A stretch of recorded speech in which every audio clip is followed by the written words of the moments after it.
persis di tempat itu dulunya kuburan. Ini teman kita satu lari ke gudang ketakutan.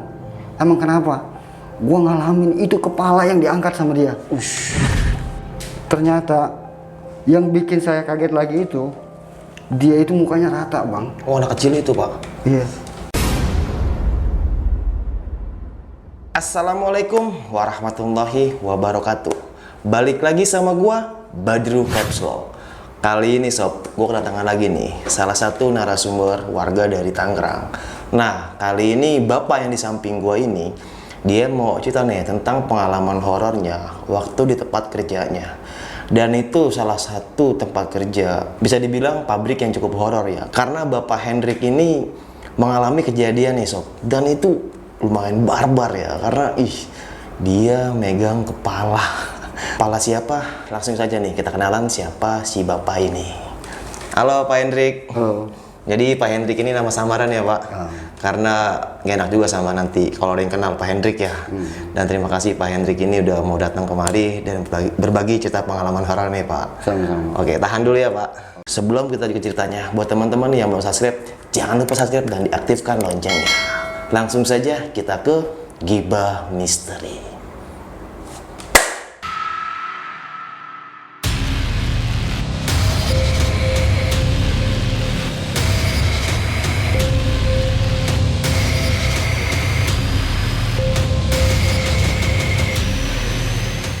Halo Pak, salaman lagi ya Pak. Gimana nih Pak Hendrik pengalaman horornya waktu di tempat kerjaannya nih Pak? Itu terjadi sekitar ya hampir belasan tahun yang lalu ya. Tapi saya masih ingat kejadian-kejadian itu karena itu saya sendiri yang ngalamin sama teman saya. Waktu itu sekitar jam 2 malam. Setelah habis selesai kerja, kita cek semuanya, ternyata kita menemukan adanya kejanggalan barang yang kurang. Iya, di tempat kerja itu, di pabrik itu ya Pak itu, ya? Di pabrik tempat kita kerja itu barangnya ada yang kurang. Akhirnya kita memutuskan untuk mencari ke lokasi di dalam gudang gitu kan.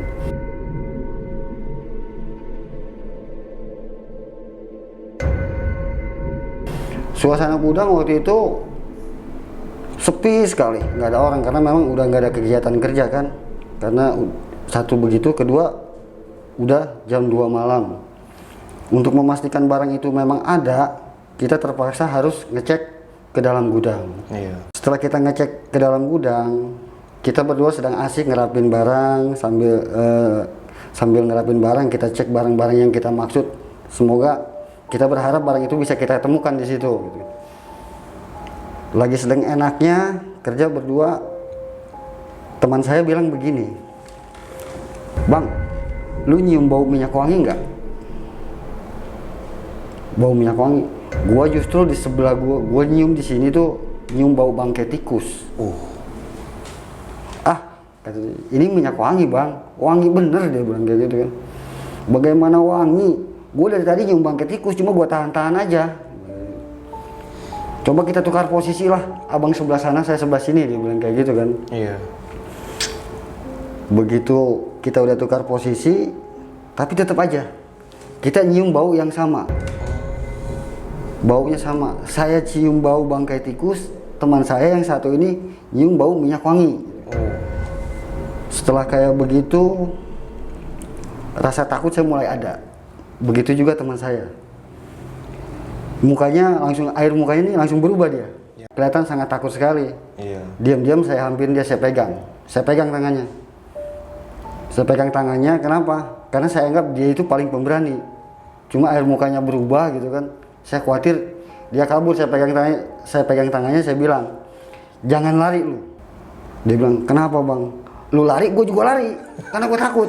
Iya, dua-duanya takut ya. Karena waktu itu mungkin abang berdua doang, Bang? Iya. Waktu itu saya berdua doang. Iya, dinas malam berdua ya Pak. Setelah megang kayak begitu, lampu yang di depan mati.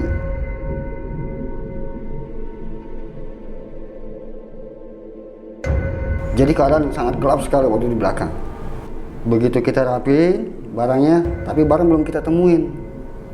Tapi begitu saya lihat teman saya yang ada di belakang saya, yang ada di sebelah saya, dia ini diem aja, nggak ngomong sepatah kata pun gitu, nggak bergerak sedikit pun, diem aja.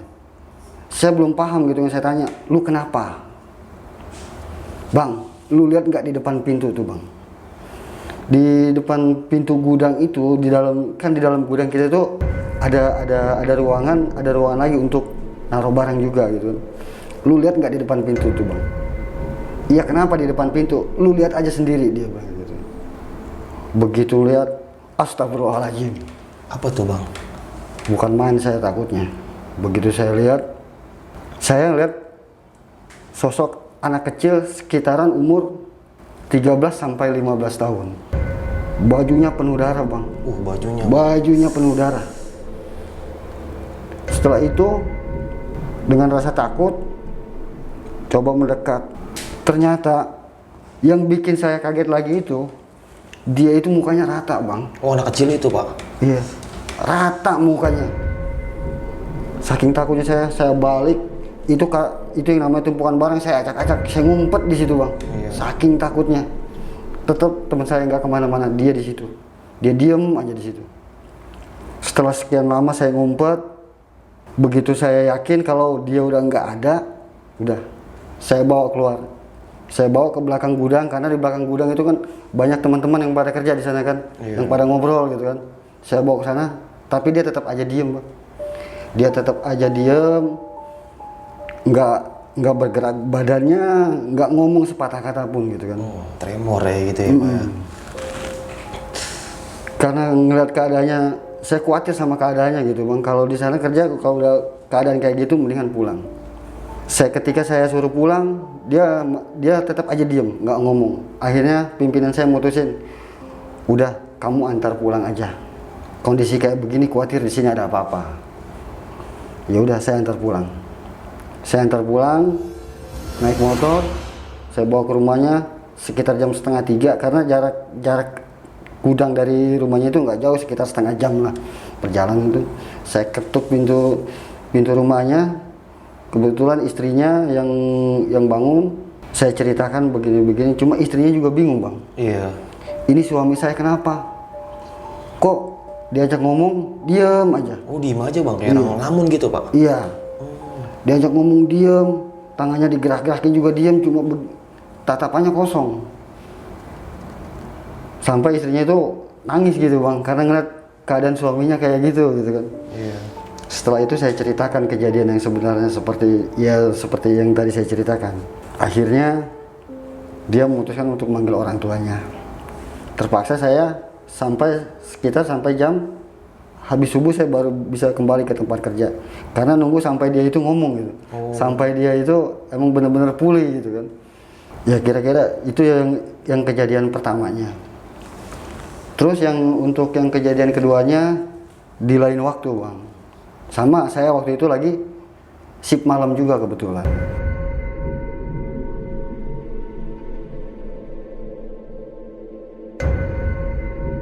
Shift malam, saya masuk jam 10 malam. Kerjaan udah selesai semua. Nah, tinggal kita acara ngobrol standby aja di gudang gitu kan. Setelah kayak gitu, kalau ada request barang yang memang urgent buat dipakai gitu kan, kita mesti cariin gitu. Iya. Kebetulan waktu itu ada, itu kalau nggak salah sekitar jam 11 sampai jam 12 malam lah, kurang lebih jam segitu. Saya berdua sama teman masuk ke gudang yang sebelahnya. Di sana gudangnya banyak bang, tersekat-sekat gitu kan. Begitu kita masuk ke gudang, saya cari barang yang dimaksud, saya nggak ketemu juga. Nyari sudah hampir 1 jam, itu nggak ketemu barang itu. Iya, barang yang dicari ya bang. Iya, di mana ini barang?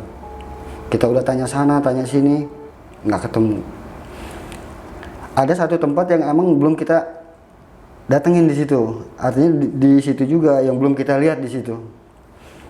Saya minta tolong sama teman, lu cari di kolong situ ya. Jadi di dalam gudang itu ada semacam kayak ruangan, dia bertingkat. Di atasnya itu buat naruh barang-barang yang emang sama sekali nggak kepake, buat properti gudang seperti itu. Dan di bawahnya gelap sekali. Saya bilang, lu cari di kolong situ ya, nanti gua yang ke sebelahnya. Ya udah bang, gua di situ dah. nggak apa-apa kan lo? Nggak apa-apa. Setelah saya tinggal ke sebelahnya, saya belum menemukan juga barang itu, belum, sama sekali belum dapat. Padahal jumlah barang itu nggak begitu banyak. Iya. Penasaran, begitu dia masuk ke dalamnya, baru di depan lorong bawahnya itu, bawah tingkatnya itu, dia sedikit diam. Saya perhatiin sedikit agak diam dia. Dia datangi pelan-pelan. Bang, ini barang kok ada yang bulat ya? Biasanya kan dus semua. Ini kok bulat ya? Ya emang packingnya aja kali kayak begitu. Saya bilang kayak gitu kan. Mungkin packing barangnya aja kayak gitu. Ya udah, saya balik lagi. Pas begitu balik lagi dia ikut saya. Bang, lu temenin gua dah. Kayaknya kok gua nggak enak ya di situ sendirian. Nggak biasanya dia bilang kayak gitu. Nggak biasanya gua nggak enak sendirian. Tumben sih bilang gitu. Ya udah ikut. Saya di depan, dia masuk. Masuk ke dalam gudang, ke lorong, masuk. Begitu masuk, yang dia bilang barang dia bilang bulat itu seperti bola, itu kesenggol bang. Kesenggol sama dia. Kalau nggak salah dulu kita pakai HP-nya itu masih belum ada Android, kalau masih sulit sekali Android. Jadi cuma ada center doang gitu kan, HP cuma ada center doang. Itu sama dia disuluin bang, kok ini barang kayak begini ya. Saking dia penasarannya itu diangkat bang. Nggak taunya itu rambut orang bang, kepala orang. Oh, kepala pak? Kepala dia teriak langsung. Lari, bukan ke gudang belakang, tapi ke gudang yang lebih jauh lagi, yang lebih gelap lagi. Saking takutnya bang. Iya. Setelah kayak begitu, saya mau nyari juga takut bang. Ini anak kemana gitu kan. Kalau dia ngumpet kan berarti saya sendiri bang. Iya. Wah, itu ntar saya nungguin lagi gitu kan. Setelah itu saya balik ke belakang, minta tolong sama teman-teman, minta bantuin.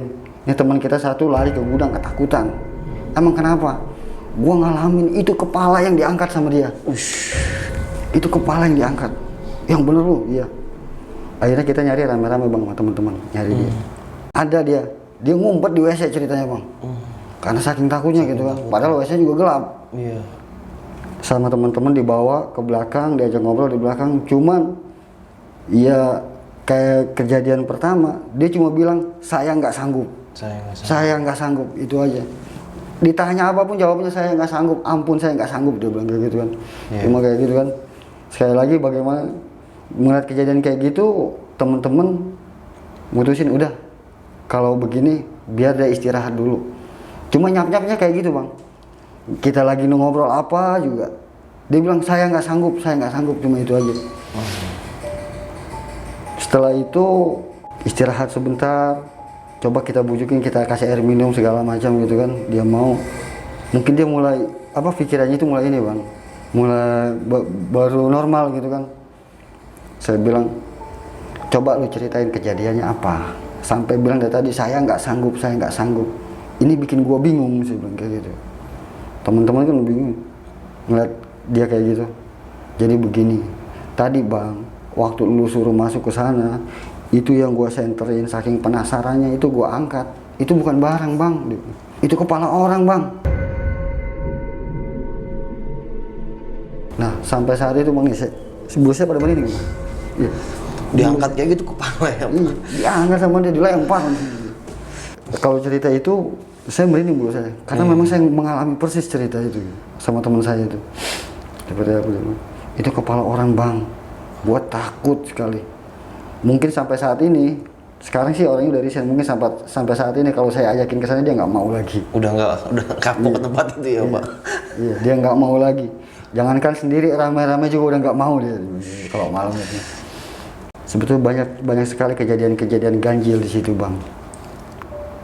Tapi ya mungkin itu aja dua hal itu yang saya ceritakan, karena itu memang benar saya alamin sendiri gitu kan. Teman-teman juga banyak yang mengalami kejadian ganjil seperti itu. Tapi kejadian ganjil itu, dua kejadian itu memang betul-betul saya alamin. Alamin ya Bapak Hendrik ini ya. Jadi kalau sampai sekarang saya kalau ingat itu, kayak terakhir minggu kemarin saya kerja malam, kebetulan ingat itu udah saya nggak bisa tidur. Kenapa tuh pak? Ya karena itu kebayang, pala itu diangkat sama dia. Iya. Ya, diangkat, dilempar, kebayang sekali sama saya itu. Sama kebayang anak kecil itu lagi duduk di atas meja, dia lagi duduk di atas meja. Begitu dia nampakin wajahnya itu, wajahnya rata bang. Rata ya? Badannya berdarah gitu ya pak? Iya. Ya mungkin kalau saat ini sekarang gitu, kalau saya ajak dia buat masuk ke situ lagi, dia udah nggak mau. Karena dia ngerasain sekali gitu. Saya juga ngerasain sekali gitu. Dia udah nggak mau. Karena kenapa? Ya jangankan sendiri gitu. Udah ramai-ramai juga udah nggak mau. Karena itu kepala emang dia yang pegang gitu. Dan saya lihat sendiri gitu. Iya. Saya lihat sendiri. Dan sampai jalan itu dia udah kapok Iya. situ. Meskipun saya nggak lihat mukanya, itu kepala dia pegang, dia lempar saking takutnya gitu kan. Sebulan yang lalu lah ya, sebulan yang lalu. Itu sekitar jam 9 pagi. Waktu itu saya dari satu ruangan gitu, mau keluar sama temen. Abis ngopi di ruangan itu mau keluar sama teman, tiba-tiba handphonenya bunyi dan rupanya istrinya yang video call. Saya pindah ke ruangan yang sebelah, ternyata dia lagi ngobrol video call di depan. Begitu ngobrol, percakapannya yang sempat saya dengar gitu kan, bukan maksud saya menguping percakapan dia ya, percakapannya yang sempat saya dengar sama istrinya itu, dia bilang, "Pak, itu cewek baju merah di belakang siapa? Tampangnya kok jutek amat," dia bilang gitu kan. Itu percakapan yang saya dengar. Dan jawaban dia, "Di sini nggak ada cewek baju merah." "Itu ada kok." Jadi rupanya buat ngeyakinin suaminya, ini si istri ini di screenshot. Nah, dia video call itu di screenshot, kemudian dikirimin. Pas begitu, benar, ternyata kelihatan, Pak. Oh, di screenshot kelihatan gitu. Oh, ada cewek. Iya. Padahal setahu saya, tempat saya kerja itu kan nggak ada pegawai perempuan di sana. Oh, laki semua ya. Laki-laki semua. Itu ada cewek pakai baju merah, tampangnya jutek gitu. Seperti itu kejadian yang emang belum lama. Oh, baru bulan-bulan ini ya, Pak ya. Ya, kurang lebih sekitar sebulan yang lalu lah. Oh, padahal di belakang si cowok itu yang video call nggak ada cewek itu. Nggak ada siapapun di situ. Tapi si istrinya yang lihat. Si istrinya yang lihat, dia bilang, "Pak, itu cewek baju merah jutek amat di belakang," gitu kan. Yang saya bingung, kok bisa ya siang kayak begitu dia bisa menampakkan gitu. Itu sekitar jam 9 pagi saya ingat. Makanya kenapa begitu dia bilang screenshot, "Ini ada cewek baju merah," dia bilang gitu. "Bini gua tadi abis video call, bini gue nih kirim screenshotnya begini." Iya. Jadi langsung rame nyebar ke gudang tuh. Langsung rame dengan kejadian itu ya, Pak. Iya. Jadi teman-teman kalau mau ke atas itu jangankan malam, siang aja nggak berani sendiri gitu kan, lantaran pelajaran kayak gitu.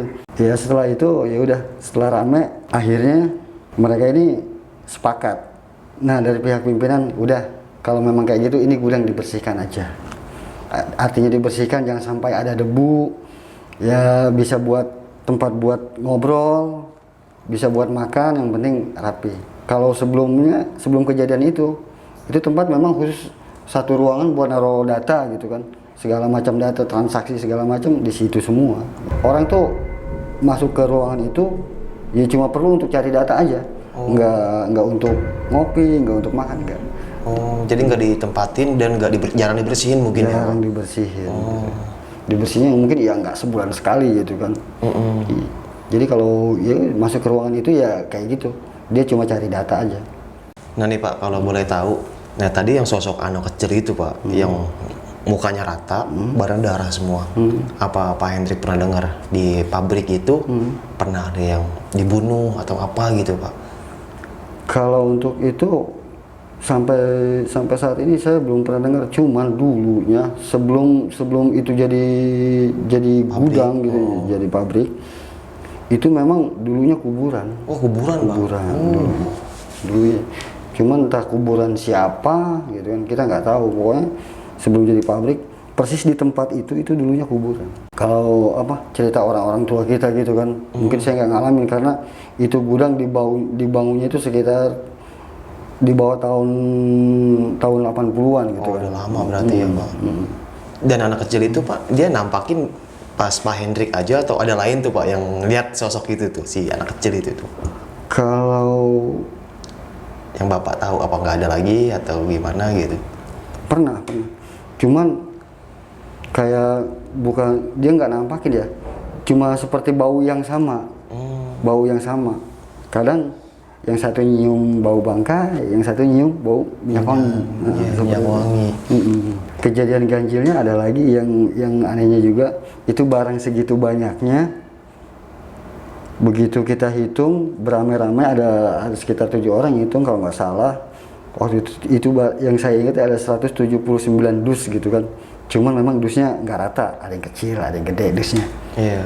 Itu 5 orang ngitung itu, kalau nggak salah 5 orang waktu itu semuanya nggak ada yang sama ngitung. Oh, beda-beda. Beda-beda. Ada yang kurang, ada yang lebih, begitu aja.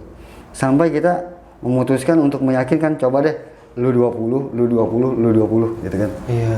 Coba, masa iya sih orang berlima ngitung salah semua gitu kan, nggak sesuai data. Tiba-tiba setelah berapa kali ngitung, ada satu yang pas. Pas, ya udah pas gitu kan. Akhirnya yuk, ambil keputusan, udah hitungan lu yang pas gitu kan. Iya. Udah, langsung angkut, keluarin barangnya. Ternyata barang yang dimaksud itu nomor, kan di barang itu ada nomor-nomor barcode-nya tuh Pak. Iya. Itu setelah kita tumpuk, itu barang kita maksud jatuh Pak. Jatuh. Kelihatan barangnya kecil. Ini tadi barang dicariin kurang, ada yang lebih. Ini begitu ditumpuk barangnya ada. Oh. Iya, dicariin nggak pernah ketemu. Kayak diumpetin gitu. Iya. Jadi seolah-olah kita itu kayak dibercandain sama dia. Oh. Gitu. Udah. Jadi kalau teman-teman ingat ke situ, kadang mereka tuh bilang kalau misalkan ngitung barang berkali-kali kurang, lebih, udah nggak usah diterusin, istirahat aja dulu. Gitu kan. Seperti itu biasanya. Jadi kadang makhluk yang di sana itu suka jahil ya Pak ya? Seperti itu. Suka jahil sekali. Nah, yang tadi kepala nih Pak, saya masih penasaran. Nah, kepala itu Pak bener-bener dipegang tuh sama teman Bapak itu? Dia pegang. Dipegang ya? Dipegang sama dia, karena memang waktu itu di bawah itu emang keadaannya gelap gitu kan. Gelap. Dia keadaannya gelap, karena saking dia penasarannya, mungkin dulu handphone kita mungkin cuma ada senternya aja gitu kan. Iya. Karena memang udah belasan tahun yang lalu Android belum ada gitu. Cuma ada senter aja, dia pegang, diangkat. Itu memang bentuknya kepala. Kepala ya? Dilempar sama dia. Itu memang kepala. Dan karena kejadian itu dia langsung resign ya Pak? Nggak kuat Jadi ya? sampai sekarang kalau saya ajak ke sana dia nggak mau. Nggak mau ya? Keinget-ingetan itu terus. Dan menurut Bapak nih ya, pabrik itu Pak, seremnya serem banget apa cuman ya udahlah namanya kita kerja pasrah aja dah gitu menurut Bapak tuh? Kalau buat pribadi saya, karena udah lama di sana ya, Iya. sering pernah mengalami kejadian itu, sering juga dengar cerita-cerita hal-hal ganjil kayak gitu. Iya. Ya biasa aja gitu kan. Udah, saya lillahi ta'ala aja, itu aja. Iya. Jadi terlalu takut banget ya jangan, terlalu berani banget juga jangan, apalagi sampai kita sombong gitu kan. Betul Pak. Ya udah, kita biasa saja lah, itu aja. Apalagi Bapak kalau dinas seringnya malam ya Pak? Iya betul, saya malam. Jadi memang kapanpun kita dibutuhkan, kalau malam hari itu ya kita siap. Iya. Itu aja. Apa mungkin dulu Pak ya itu pabrik bekas kosong atau gimana gitu Pak? Sebetulnya itu nggak kosong, dari awal dibangun sebetulnya nggak kosong. Sampai sekarang ya tetap dihuni ya Pak? Tetap dihuni. Kalau siang itu memang banyak orang di sana gitu kan, banyak pekerja. Kalau siang itu jumlahnya bisa 2-3 kali lipat gitu kan. Iya. Banyak. Cuman memang tempat itu ada satu tempat buat penimbunan itu, satu ruangan itu jarang sekali. Orang tuh mondar-mandir ke sana. Itu jarang sekali. Jarang dilewatin orang ya Pak? Udah gitu kan, untuk masalah pencahayaan dia itu kalau malam memang gelap. Sampai saat ini pun itu belum lama dipasangin lampu. Belum lama sekali. Berarti sebelumnya gelap terus tuh Pak ruangan itu? Saya selama 10 tahun di sana itu memang nggak ada lampu. Di satu ruangan itu nggak ada pasang lampu gitu. Iya. Jadi kalau kita misalkan mau timbun barang ke sana, kebanyakan itu di bawah jam 9 malam gitu kan. Karena lampu-lampu yang lain belum dimatiin. Atau siang gitu. Cuma kalau udah ke sana, udah di atas jam 10, jam 9, jam 10 itu lampu biasa mati. Mati semua ya Pak ya? Jadi gelap. Pak, sekali lagi nanya nih. Kalau boleh tahu nih Pak, Bapak udah berapa puluh tahun Pak di sana Pak? Kalau untuk itu sih ya kurang lebih sampai saat ini gitu. Iya. Sampai saat ini Februari besok, insya Allah Februari besok, itu sekitar 19 tahun. 19 tahun ya. Jadi Pak Hendrik ini udah hafal betul tuh Pak ya ruangan di situ. Iya. Jadi horor banget sih Pak. Karena ya setannya itu makhluk gaibnya itu malah iseng ya Pak ya. Kebanyakan di sana tuh iseng sekali. Iseng ya. Kalau kita takut dia makin jahil ya Pak. Seperti itu. Kalau kita berani ketemu ya tetap kabur. Jadi ya oke lah, kita pasrah aja lah, banyakin baca doa ya Pak Hendrik ya. Ya karena juga mereka ada di sekitar kita gitu kan. Ya untungnya mungkin teman-teman ya nggak dikasih lihat gitu, dan mungkin Pak Hendrik juga dibilang ada bonus ya, ada hiburan ya Pak ya, bisa dikasihnya kayak gitu ya Pak. Cuman kalau kasih lihat lagi mau Pak? Aduh, jangan ya Pak. Kalau Ya? bisa masih mau jangan deh. Jangan Pak, jangan. Aduh, cukup dengan ceritanya aja ya teman-teman ya. Dan Pak Hendrik ini masih bertahan di PT itu ya Pak, Ya, pabrik itu ya. alhamdulillah sampai sekarang saya masih ketemu rezeki di sana gitu kan. Alhamdulillah. Itu semuanya saya jalani, saya ikhlas, saya ridho gitu kan. Iya. Kalau kejadian yang seperti itu ya sudahlah, itu barangkali buat pelajaran buat saya gitu kan. Betul. Untuk lebih taat lagi kepada Sang Maha Pencipta Allah Subhanahu wa taala. Pak Hendrik punya pesan-pesan gak nih Pak buat teman-teman nih yang mungkin ada yang kerjanya di sama gitu, tepatnya serem atau angker gitu Pak. Apa nih Pak yang harus dilakukan oleh dia ini? Ya kalau untuk bagi teman-teman ya yang bekerja, mungkin yang pernah seprofesi sama saya gitu kan, atau mungkin yang kerjanya sama seperti saya di shift malam gitu kan. Iya. Sebelum bekerja utamakanlah kita berdoa dulu gitu kan. Mohon kepada Allah supaya diberi keselamatan. Itu yang pertama. Yang kedua, apapun yang kejadian yang kita alami di sana, kita jangan sombong. Kita jangan sombong. Terusnya lagi kita tetap aja pasrah sama Allah Subhanahu wa taala. Iya. Mau datang ke sini nih berbagi cerita buat teman-teman semua, bisa diambil segi positifnya, buang jauh-jauh negatifnya. Karena setiap perjalanan atau setiap kehidupan itu pasti punya cerita. Dan kali ini Pak Hendrik berbagi cerita pengalamannya ke teman-teman semua. Oke, sampai jumpa di selanjutnya. Assalamualaikum warahmatullahi wabarakatuh. Waalaikumsalam. Terima kasih ya Pak ya. Dadah.